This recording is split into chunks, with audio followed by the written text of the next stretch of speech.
नहमदुहु व नसल्ली अला रसूलिहिल करीम। अम्मा बाद फ़ाऊज़ु बिल्लाहि मिनश्शैतानिर्रजीम। बिस्मिल्लाहिर्रहमानिर्रहीम। मुअज़्ज़ज़ सामीन, आज 5 अगस्त बरोज़ जुमा 2022 हम इस वक्त कश्मीर के एक ख़ूबसूरत मकाम बंजोसा झील पर मौजूद हैं। कल रात जो गुज़श्ता रात गुज़री है, इसमें हमारे मुकाम त्राड़खल के अंदर एक ऐसा वाक़या पेश आया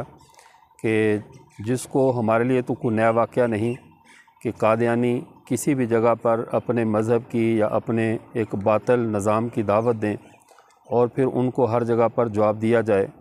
ये जब से फितना कादियानियत मार्ज़ वजूद में आया है, उम्मत मुसलमा मुसलसल उनको उनके हर चाल का, उनके हर दजल का मुदल्लल तरीके से जवाब देती चली आ रही है। लेकिन कादियानियों का एक तरीका वारदात है, क्योंकि ये मुसलसल 125 साल से उम्मत मुसलमा के हाथों शिकस्त खाते चले आ रहे हैं, जिसकी वजह से ये बहाना ढूंढते हैं कि किसी भी जगह पर किसी भी सादा लो मुसलमान को घेर कर कोई ऐसी बात उससे करवा लें जिसको ये अपने इस्लाम के तौर पे पेश कर सकें और अपनी फ़तह का ढंढोरा पीट सकें। कश्मीर के लोग चूँकि इन चीज़ों से बहस मुबाहसा और मुनाजरा इस फ़न से अमूमन दूर होते हैं, इनकी सादा लोही का फ़ायदा उठाते हुए कश्मीर ही त्राड़खल के एक कादियानी जिसका नाम नासिर अहमद सलीम था, जो कि असल मकबूजा कश्मीर के पूंछ के इलाका के रहने वाले थे,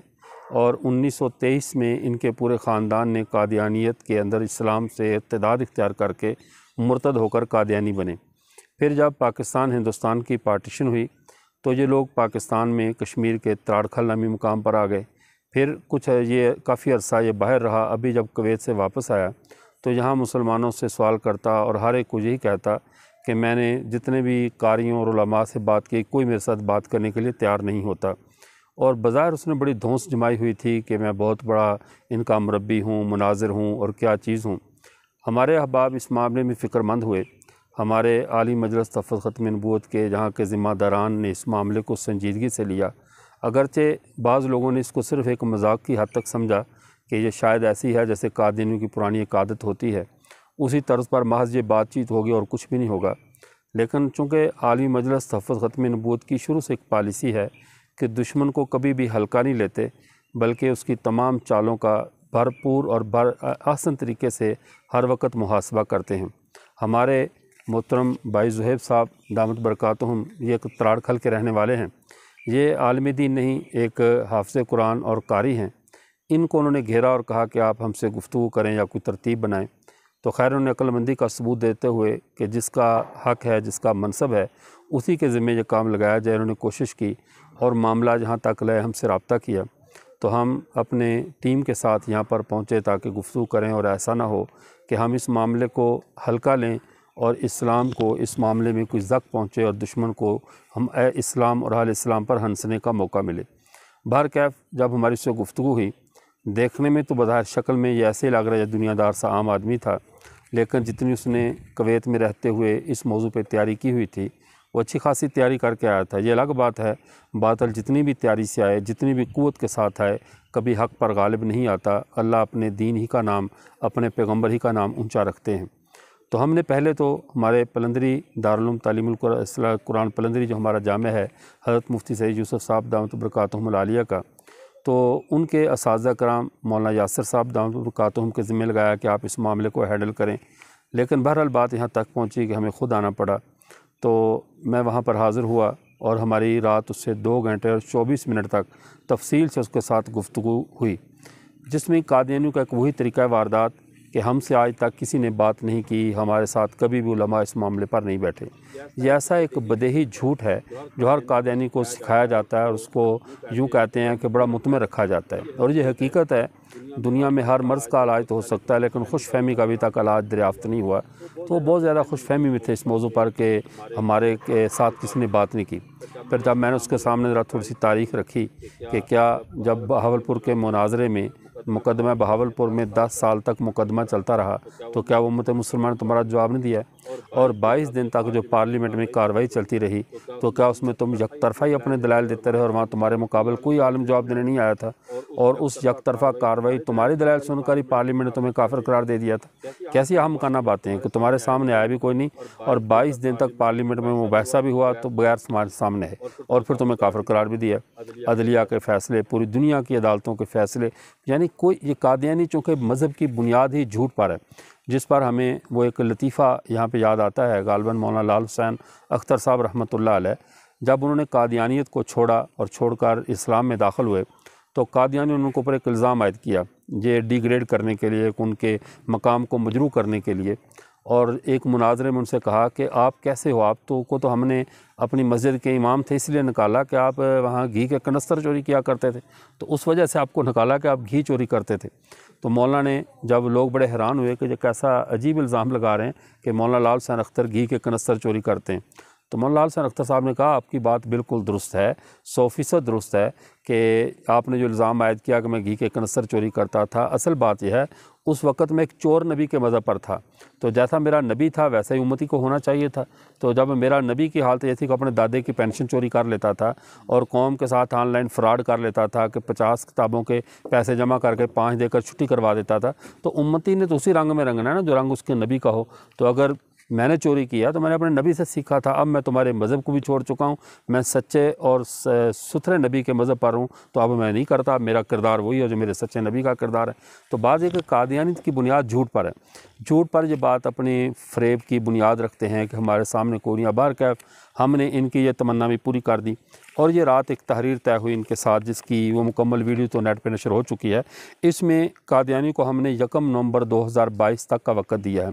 1 नवंबर 2022 तक पूरी दुनिया कादियानियत को ये चैलेंज है कश्मीर के अंदर तराड़खल में कि ये अपनी इस जो तयशुदा तहरीर, जो रात आपके जो मुबल्लिग है, आपके मज़हब का जो बड़ा है, जिसने इस गुफ्तगू को यहाँ पर बात चलाई, नासिर अहमद सलीम, और अपने दस्तखत भी किए हैं, इसकी वीडियोज़ भी नेट पर आ चुकी है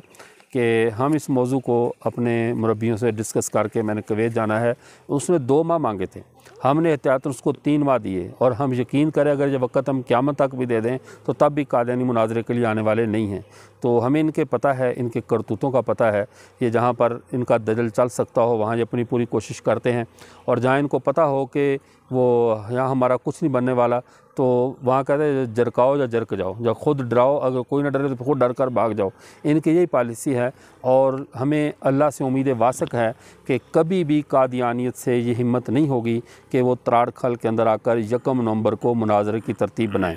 लेकिन अगर बनाएँ तो इंशाअल्लाह आली मजलिस तहफ़्फ़ुज़ ख़त्म नबूवत के ज़िम्मेदारान, हमारे अकाबरीन हज़रत मौलाना अल्लाह वसायद साहब हाफ़िज़हुल्लाह, हमारे दीगर ज़िम्मेदारान, हम पूरी जमात के साथ इंशाअल्लाह इनका वहाँ पर इस्तकबाल करेंगे, और इनको पूरी क़ुव्वत दलील से दोबारा इनका वही कुफ़र जो हम इन पर बार बार वाज़े कर रहे हैं दोबारा वाज़े करेंगे। सिर्फ़ इसलिए नहीं कि हम इनको नीचा दिखाना चाहते हैं, सिर्फ़ इसलिए कि इनके कुफ़र के जो ताले लगे उनके दिलों पर वो ताले खुल जाएं, और अल्लाह कादियानियत को हिदायत नसीब फरमाए और ये राह रास्त पे वापस आ जाएं। चूँकि ये हमसे निकले हैं तो हम चाहते हैं ये वापस आएँ और अपने प्यारे और सच्चे आका, हमारे आका हज़रत मोहम्मद सल्लल्लाहु अलैहि वसल्लम के दामन रहमत में आ जाएँ और एक कज़ाब का दामन छोड़ दें। और अभी जो दूसरी वीडियोज़ आ रही हैं हमारी, जो रात उसकी 2 घंटे गुफ्तगू में, उसमें वो बार बार कह रहा है हमारी कोई मिर्ज़े से रिश्तेदारी थोड़ी है, हमारा उससे कोई ताल्लुक़ थोड़ा है। ये कैसे उम्मती हैं जो कदम कदम पे अपने नबी से ऐलान बरात करते हैं। और फिर एक और लतीफ़ा सुनिए, जब हमने उससे बात की तो उसने कहा 2 मौज़ू होंगे, ख़त्म नबूवत और हयात ईसा अलैहिस्सलाम, वफ़ात मसीह का मौक़िफ़। और जब हमने मिर्ज़ा का मौक़िफ़ रखा तो कहा हमें पता है, हमें पहले ही पता है, ये आप लोगों का पसंदीदा मौज़ू है और आप इसी पे बात करेंगे। सवाल यह है कि किसी भी उम्मती के लिए पसंदीदा तरीन बात उसके नबी की बातें करना होता है। अब हमसे को कहे हमने आपके नबी सल्लल्लाहु अलैहि वसल्लम के बारे में बातचीत करनी है तो हमें खुशी होगी कि हमारे महबूब का नाम ले रहा है। कादियानियत नस्ल इंसानी का वो वाहिद बेवकूफ़ टब्बर है कि जिनके यहाँ, और बेवकूफ़ी की इंतहा देखो कि सबसे ज़्यादा इनको परेशानी तब होती है जब इनके नबी की बात को छेड़ा जाए, इनके नबी के मौजू को छेड़ा जाए। अब वो चालाकी करते हुए जो इनको मुरब्बियों ने सिखाई है कि दावा नबूवत से पहले की ज़िंदगी सब के यहाँ सादिक़ व अमीन होती है और दावा नबूवत के बाद लोग मुखालफत करते हैं, उस मुखालफत की वजह से जो है वो आप बातें करते हैं। तो मैंने कहा ये बात छोड़ें, कह रहे वो बाद में कोई किरदार पर बात हो तो आप पेश करेंगे, पहले वाली जो है ना वो सादिक़ व अमीन की जो ज़िंदगी आप लोग भी तस्लीम करते हैं। मैंने कहा आप देखें, बात समझें, मिर्ज़ा कादियानी के बारे में एक तो है जो उम्मत मुसलमान ने लिखा वो उसको अलग रख दें, लेकिन जो आपके अपने कादियानियों ने कादियानी किताबों में लिखा है उसका जवाब आपको बहरहाल देना होगा, वो आपकी ज़िम्मेदारी, चाहे वो पहली ज़िंदगी की हो या बाद की। और बाकी जो उसके अक़वाल हैं, नबी अपने अक़वाल में ज़िंदगी अपनी दावा नबूवत से पहले भी सादिक होता है, बाद में भी सादिक होता है, और तुम उसे नबी समझते हो तो तुम्हारे ऊपर बहसियत उम्मती ये लाज़म है मिर्ज़ा कादियानी के तमाम अक़वाल को सच्चा साबित करना, उनका दिफ़ा करना। बहरहाल इस तहरीर में उसने ये तस्लीम किया कि हम मिर्ज़ा के तमाम अक़वाल के जो है ना उसका दिफ़ा करेंगे और उनकी ज़िंदगी के यानी बहसियत उम्मती उसकी हर बात का दिफ़ा करके उसको जो है हम उसको सच्चा साबित करेंगे। ये उसकी तहरीर में उसने ये बात तय कर दी और दस्तखत कर दिए। जब ये बात हो चुकी, तय हो चुकी, अब हम जमात मिर्ज़ा मसरूर से लेकर इनके आम से किसी नासूर तक सबसे मुखातिब हैं कि जिसका जी चाहे जब तक तुम्हारे पास 3 माह का टाइम है, आज 5 अगस्त हो चुकी है, 1 नवंबर तक आप तैयारी कीजिए, भरपूर तरीके से तैयारी कीजिए। आपको हर तरह का यहाँ पे तहफ़्फ़ुज़ होगा, कोई आपकी तरफ यानी कोई बदअखलाक़ी या तशद्दुद या किसी किस्म की कानूनी कार्रवाई नहीं होगी। हाँ, आपका हम इंतज़ार करेंगे। कादियानी कब आते हैं कश्मीर में अपने कुफ़र को इस्लाम साबित करने के लिए आ जाएँ। दूसरी बात यह है, अगर ये मुसलमान साबित होते हैं, अगर ये कह देते हैं मुसलमान साबित होने की कोशिश करते हैं, तो हमसे ज़्यादा खुशी किसी को नहीं होगी। लेकिन अलमिया ये है कि 125 साल, 1 सदी से ज़्यादा अरसा हो चुका है इनको कोशिश करते हुए, आज तक ये अपने कुफ़र को इस्लाम साबित नहीं कर सके, इस्लाम की सफ़ों में बैठने के काबिल साबित नहीं कर सके। तो फिर कौम को धोखा देना छोड़ें, या तो सीधे सीधे अपने आप को काफिर कहलाएं। रात बड़ा लतीफ़ा सुनाते हुए कहता हम कुरान इसलिए नहीं लाते कि आप हमें कुरान भी उठाने देते। तो मैंने कहा बिल्कुल आप नजस हैं, कुफ़ार हैं, हम आपको कैसे इजाज़त दें कुफ़ार कुरान उठाने की। उसके ज़हन में ये था कि शायद ये कहेंगे नहीं आप ले आते, तो मैं कहूँगा देखो जी मुझे कुरान लाने की इजाज़त दी जा रही। एक बात मैं इस हवाले से, ये भाई ज़ुहैब साहब, भाई यासर साहब, ये कश्मीर के ज़िम्मेदारान हैं, इनके हवाले से जो बात सामने, कुछ कोताहियाँ भी हुई हैं कि इन्होंने इस मामले में कुछ उससे तय नहीं किया, कुछ बात नहीं की, और उसी की रज़ामंदी के लिए किसी तरह ये राह रास्त पर आ जाए, फ़िक्रमंद होते हुए इस फ़िक्र में इन्होंने बहुत ज़्यादा उसको रियायत दे दी। लेकिन मेरी यह बात ख़त्म नबूवत के खुद्दाम जहाँ कहीं भी सुन रहे हैं, वो बात जहन में रखें, सांपों को रियायत नहीं दी जाती, और सांपों के साथ वो बंदा बिल्कुल ना छेड़छाड़ करे जिसके पास इनका मुतबादल तरियाक मौजूद ना हो, जिसका मुकम्मल वो रद्द ना जानता हो, उनको इन सांपों से खेलने की इजाज़त नहीं है, वरना तुम्हारा ईमान ज़ाया हो सकता है इनके दजल के साथ, धोखे के साथ, फ्रॉड के साथ। तो कुरान पाक में भी अल्लाह ताला ने अहले हवा और अहले शहवात जो हैं, जिनके दिलों में कजी है, उनके साथ बैठने से मना किया है। इन लोगों के साथ उठक बैठक रखने से शरीयत मुताहरा भी इस मिजाज को पसंद नहीं करती कि जो लोग बेदीन हैं, राह रास्त से हटे हुए हैं, आप उनके साथ मुजालसत करें, उनसे बिला वजह की गुफ्तगू करें। हाँ, अगर पूरे मुल्क में, दुनिया में कहीं भी ख़त्म नबूवत के उन्वान पर ये आपको तंग करें, तो अल्हम्दुलिल्लाह जो हमारे कहते हैं ना 15 वाले थोड़ा सा शायद ताख़ीर से पहुँचे, एमरजेंसी कॉल, लेकिन ख़त्म नबूवत के खुदाम जहाँ भी प्यारे पैगम्बर सल्लल्लाहु अलैहि वसल्लम की ख़त्म नबूवत के दिफ़ा की बात होगी, तो इंशाअल्लाह आपकी तवक्को से भी तेज़ी के साथ हम मोहम्मद अरबी की ख़त्म नबूवत का दिफ़ा करने के लिए हमारी टीम वहाँ पर पहुँचेगी। दारुल ख़त्म नबूवत आरेवाला में इसी बुनियाद पर हम 1 साल का उलमा कराम को तखस्सुस करवाते हैं, स्पेशलाइजेशन करवाते हैं, को फितना कादियानियत के पूरे यानी चालों को समझें, इनके तदारक की पूरी तैयारी करें, और फिर जहाँ कहीं भी उम्मत मुसलमान को ज़रूरत पेश आए और वह भरपूर इस्लाम को और अहले इस्लाम का दिफ़ा करें। अल्लाह ताला हम सब को प्यारे पैगम्बर सल्लल्लाहु अलैहि वसल्लम की ख़त्म नबूवत के दिफ़ा के लिए कबूल फ़रमाए। व आखिर दावा